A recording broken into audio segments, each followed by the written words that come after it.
What's good, Yon Dons? Welcome to episode 25.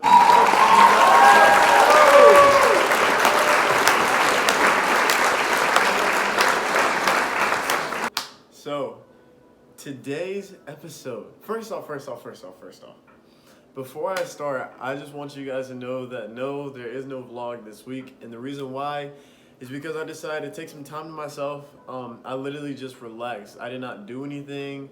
I barely videoed. I think I got to Sunday and I was like, you know what? I'm not even going to post a vlog.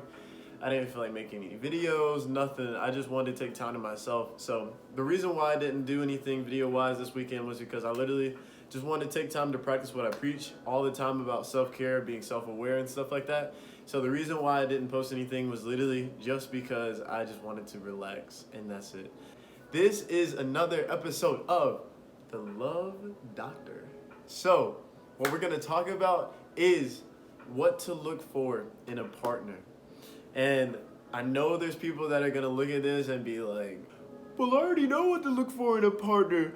I already know how to find a man. I know exactly what to do. If you continually look for people that are not, one, doing anything right, or two, they keep messing up, or three, you keep going through relationships like you go through underwear, then clearly you aren't doing something right. And no, I am not a love guru, none of that. I'm literally just a person that has been heartbroken enough to know what not to do. So starting off, yes, when it comes to looking for somebody, obviously you have to it's almost like the luck of the draw. When it comes to looking for somebody, in my opinion, it's more or less, you have to go through things in order to know what you want, you know? You can't say, like for me, I can't say I don't like mushrooms and coconut without ever trying mushrooms and coconut. So I had to find out by tasting those things. When it comes to being with somebody, you may not have to be with them on the level of intimacy to know what you like and what you don't like. But on the other hand, that does help you out because that brings you to a level of comfort, or that brings you to a level of intimacy to where you know, hey, maybe I don't like people that act this way, or maybe, being with this person this many times or this long shows me that I don't like this or I do like this. So when it comes to searching for somebody, you have to realize that this road of, I would say the road to love, isn't always pain-free. It's not always painless. There might be times where you end up finding out what things attract you and what things detach you or make you not want that kind of person or want those kind of things in a person. So you have to realize that when it comes to finding that person, it's going to be a bumpy road. Not everything is going to go perfect. Your first person that you find isn't always going to be that last person. And so when it comes to going through the dating cycle or going throughout life trying to seek that person, understand that in order to seek the person, you have to know what you're looking for. When it comes to what somebody is looking for in a partner, one of the things that I hold dearly is communication. So when it comes to communication, that means somebody that is willing to look you in the eye and be honest with you and be truthful. That means being with somebody that will be able to talk things out rather than argue until the night is over. Because in my opinion, something that I've always thought about, or something that I always try to exercise, is you never want to fall asleep in anger, because if you fall asleep upset with that person or fall asleep upset with anybody, you never know if they're going to wake up. So when it comes to falling asleep, you have to make sure that you guys communicate whatever you were going through throughout the day. I do believe in giving yourself time to debrief, giving yourself time to decompress, and giving yourself time to be able to just take a breath. And if you guys are arguing, say, hey, look, this is not the perfect time to be arguing, so I need to take time to myself. When you do those kind of things and when you take time to yourself, that gets you in a level-headed space to where you're able to communicate the right way. Another big one is the willingness to learn and listen. Not hear what the other person has to say, not stay quiet until it's your turn to speak. Be willing to listen to what they say. Saying something along the lines of, I understand what you're saying, whenever you go through an argument, or communicating back with them that you did listen to what they say by repeating what they said. If they told you that they don't like when you ghost them, or if you say something or they don't like when you say a certain phrase, you say, hey, I hear you, I understand what you're saying, or hey, I apologize for saying what I did earlier, or hey, I know that I have a lack of communication, or I don't text you as fast as you would like, but it's because of X, Y, and Z. If you tell them or you let them know that they are being heard or you're listening to what they're saying, that gives them a sense of gratitude and appreciation towards the fact that you listen and not hear what they're saying. You process so that way you can make progress in the relationship. That's the whole point of listening rather than just hearing what they have to say. You listen until it's your turn to speak and respond in the right manner. And then when it comes to being willing, that means you understand that that person has their own life to live. And that means that you're willing to accept that they have other things going on, and that you'll be patient and that you'll listen to what they have to say whenever they have something going on. Or you're willing to change. You're not even change for that person, but you're willing to grow with that person. You're willing to do things that they do. Or in a sense, if they play sports, you're willing to be supportive by going to their games. Or if they are in school right now, you're willing to have little study dates, or be that person that helps them whenever they have what are those things called? Those pieces of paper.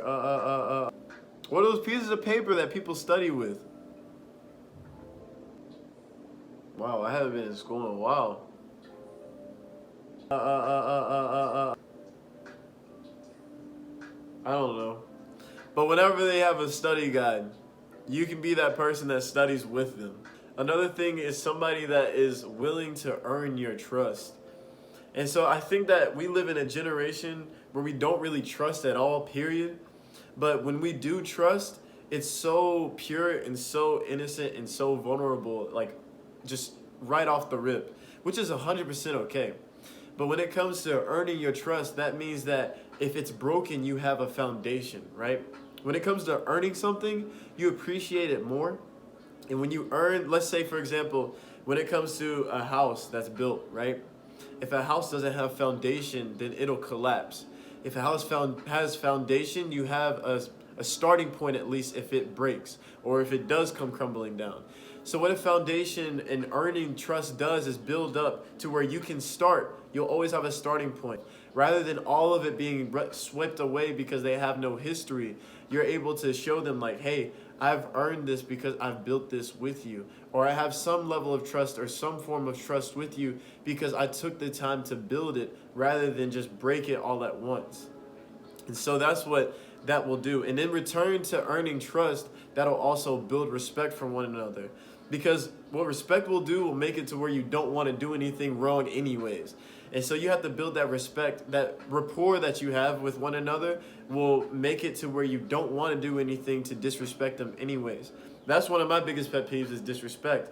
And so if I feel disrespected in any manner or any fashion, like that's my quickest way to probably getting pissed off.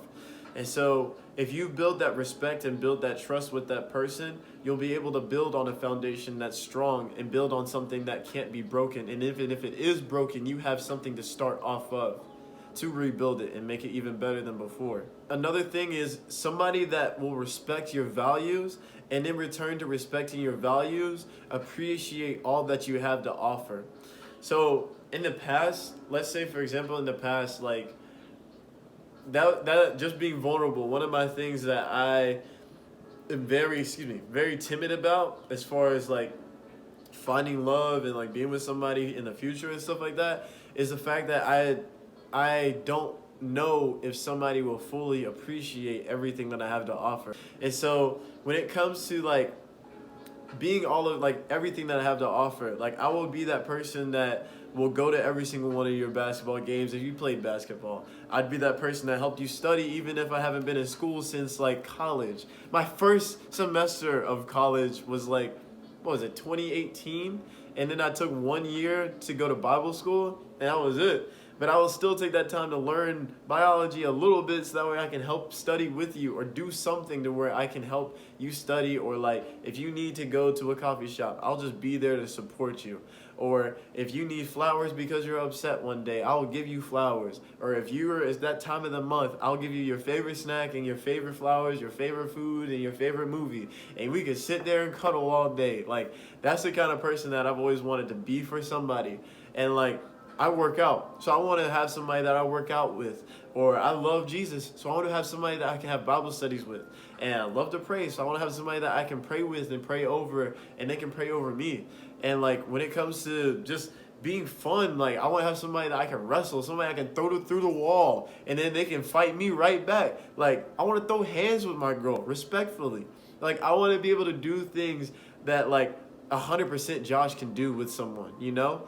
So you have to have somebody that is willing to appreciate everything that you bring to the table and all that you are, that you have to offer, to give them. Like your love, like I talk about as far as with being yourself and like loving yourself, giving to where it's an everlasting like waterfall.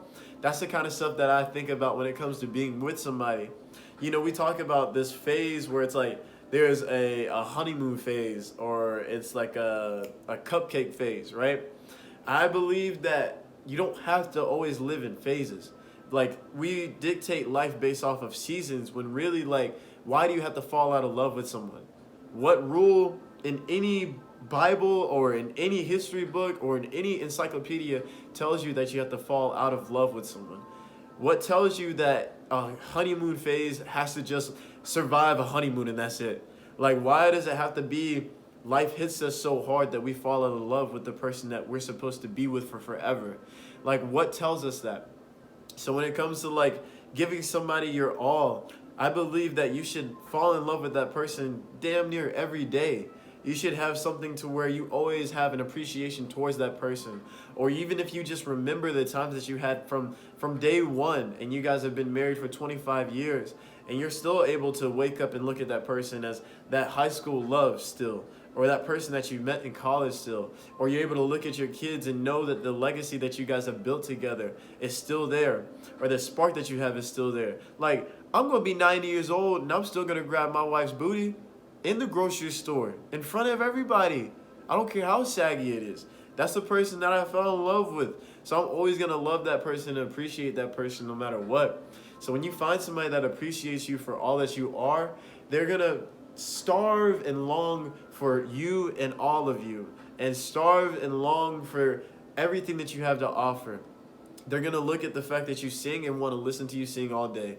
Or they're going to know the fact that you are a speaker and they're going to want to listen to you talk all day. They want to know everything that you have to offer so that way they can receive all the love that you have to give them.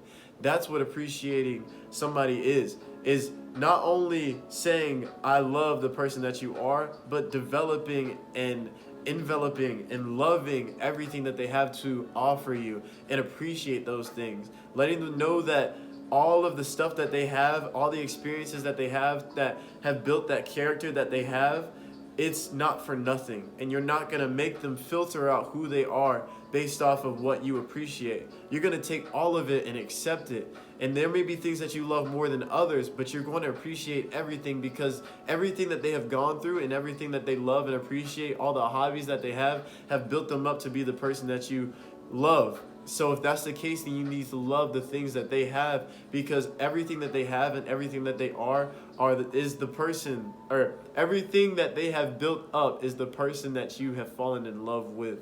Someone that is attractive to your standards. Everybody's standards of attraction is different. So don't limit yourself, and don't sit here and exercise somebody else's practices based off of what they think is attractive. Whatever you think is attractive, you hold that dear. If it's somebody that is skinny with freckles and glasses and wears mini skirts all day and wears 2 bow ties in their hair, then so be it. If it's something random like that, if it's somebody that plays soccer, sings and plays the violin while doing a cartwheel, if that's what you love in somebody, then so be it. If you want somebody that reads 10,000 pages of books a year, then so be it. Let that be the person you fall in love with. Your attraction is your attraction. And the law of attraction states that you will attract what you want in life if you're willing to put in the work to get it. So don't limit yourself and limit what you love based off of the societal views of what is attractive and what is beautiful. But if you have certain things that you love in a person, take the time and be patient to where God will send that person in your life. But you have to have somebody that you think is attractive. I think that there are millions of things that make someone beautiful, And so when it comes to finding that person, or not even finding that person, when it comes to seeking that person and waiting for that person to come into my life, I'm not going to sit here and limit what I think is beautiful based off of what my homeboys think. Like, if I show my homeboys a girl and say, is she bad? One, that's going to piss me off because I'm going to be like, okay, what you thinking about my girl? And second of all, it's going to make me think, like, based off of what they think, I have to say yay or nay to this person. If they say she's ugly, that's going to make me think like, oh, well, they think she's ugly, so that's a dub. Like, I'm about to sit here and cut her off. Like, no. Like, that's not how it should go. If that's what you think is beautiful, then you seek that thing that is beautiful to you. So the law of attraction, when it comes to finding somebody that you think is attractive, you need to find somebody that is attractive physically, mentally, spiritually, emotionally, socially, in all aspects and facets. You need to be able to find that person and say, this is the person that I want to spend my life with. This is the person that I'm going to fall in love with and think that they are beautiful no matter what, or handsome no matter what, because they hold the qualities that I hold dear to make somebody what I think is beautiful. Somebody that is patient with you. When it comes to patience, we are people that like things now. And so when it comes to patience, that's like a foreign language to all of us. It's a foreign language to me because I like to rush. I'm very fast paced in life. So I want everything now. And yes, I am patient in some facets, but like when it comes to just as a whole, we are all impatient, okay? So don't get on me. So when it comes to patience, find somebody that is willing to be patient for you. When it comes to patience, you need to find somebody that is willing to wait for you, and somebody that is willing to stand by your side when you're going through something. So I want somebody that is patient with me building up a brand, and somebody that is patient with me building my own business. Because this is obviously, I'm not Bill Gates. I'm not about to sit here and be rich based off of what I think is a business, or based off of the few days or the few months or the few years that I put into work to make my business into something successful. So I need somebody that is patient with me while I'm pursuing my dreams, because my dreams aren't anything but goals yet. And when my goals turn into realities, that may be when I receive the money that I want because of reaping what I've sown. But until that time, I need somebody that is patient with me and somebody that is willing to stick by my side and support me until that time comes. And another thing is someone that has shared interests with you. So when it comes to shared interests, it's more or less someone that is obviously interested in the things that you're interested with. I ain't gonna lie to you, I'm about to put myself out there, but I love like anime. That's why I got that big old poster right there. That is an anime. And I love it. Like, I'm sorry to whoever is my future wife, but I love it to the day I die. That is something that I'm always going to watch, if not every day, every other day. And it is what it is. You're going to have to just deal with it. They might not share that interest, but they might share the interest of wanting to work out. They might share the interest of wanting to go out and take nature walks. They may share the interest of wanting to read the Bible. They may share the interest of wanting to eat all the time. Like, I want somebody that holds those same interests that I do. It may not be the same as far as hobbies, but it could be the same as far as foundational interests that make that person who they are. Oh, know what you want before you sit here and waste somebody else's time. Know what you want in a partner before you waste someone's time. There's so many men and so many women that don't know what they want, so they rush these relationships with people that are basically strangers to what they actually want. Find out what you want before you just pick the finest thing on the street. Before you be with someone, make sure that you have checked the list. Are they someone that is going to grow with me? Are they someone that I think is attractive? Are they someone that I see having a family with? Are they someone that I see marrying someday? Are they someone that I want to devote the rest of my life? Someone that I want to invest the rest of my time on this earth with? You have to put yourself in that perspective of, this is the person that I'm going to spend the rest of my life with. If you don't know what you are looking for in that person of spending the rest of your life with, don't waste any more time. Take time to find out what you want. Take time to be that person that you want. And then give God time to have that person drop in your lap. But you need to figure out what you want before you waste anyone's time. I cannot stress that enough. We walk around in this time where people don't know what they want, and they sit here and complain about how guys aren't this and girls aren't that, men suck, women suck. It's because they aren't what you want. It's because you're looking in the wrong places. It's because you don't know what you want. You don't understand what you want. So you're finding these people that are athletes when you want a singer, and you think all athletes suck, but really you just wanted a singer the whole time. Know what you want 100% and find it, or wait until God gives it to you. You're dating off of impulse, or you're dating off of attraction, and you're dating off of feeling. When it comes to feeling, that's not fact. And so if you're sitting here thinking that Johnny looks good this one day, or you feel like this person is the one for you because they sent you a good morning text the first 3 months and stopped, that's not attraction. That's impulse.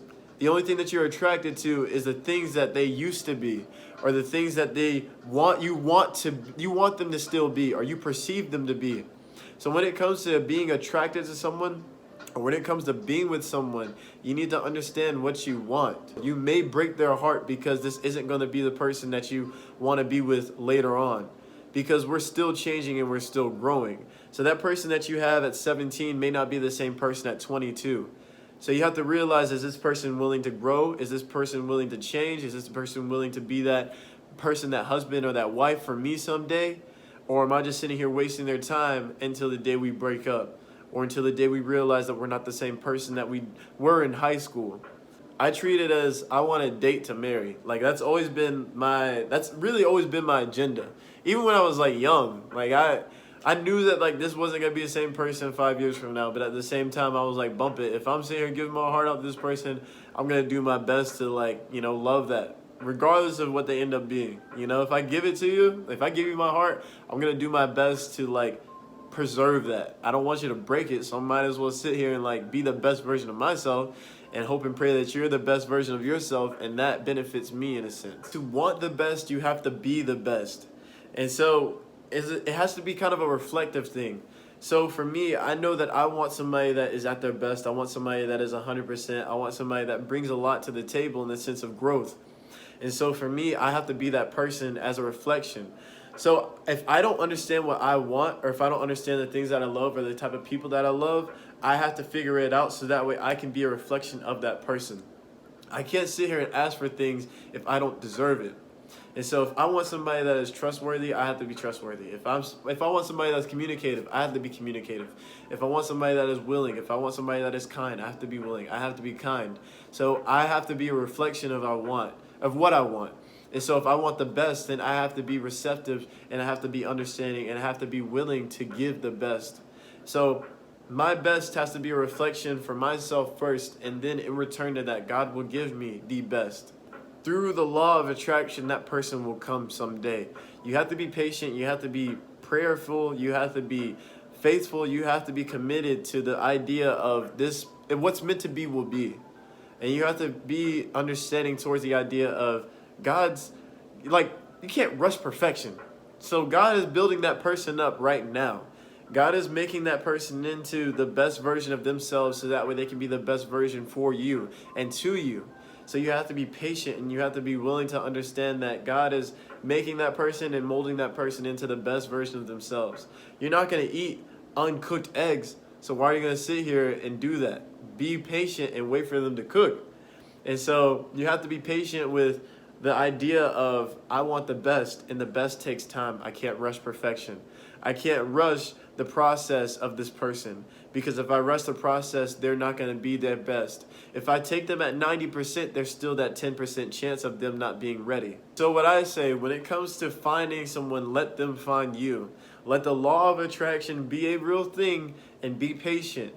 Like when it comes to working or working out, the growth comes and the process comes naturally. And yeah, as the guy, or as someone that is more than less the pursuer, you have to understand that you may have to take that first step, or whatever the case may be, or the second step, or whatever. But you have to realize that it'll come naturally. There's nothing that you need to force when it comes to love. So you don't need to force the first step. when it comes to seeking that person and wanting that person, be understanding towards the idea of let them come to you, or the law of attraction of what's meant to be will be. And the last thing is just be patient with yourself and be understanding with yourself and continue to grow. And in return to that, the person will find you and the person will come. Don't rush love, because love will find you. I 100% guarantee. I will say that there is one person for every other person. Like, that's what my belief is, that there is someone for everyone. So you just have to be patient and you have to be willing. And in that time, you have to be cooking up the best version of yourself. You have to be patient, you have to be understanding, but just take time for God to make a wonder in your life, and then he'll find that wonderful person for you in return. So just be committed to you and be true to you, and that person that is your true love will come. Be sure to like, comment, subscribe, share, turn on post notifications so you know every single time I post. I love you all, Yon Dons, and be sure to let everybody know what we're doing here at the Yon Show. Peace!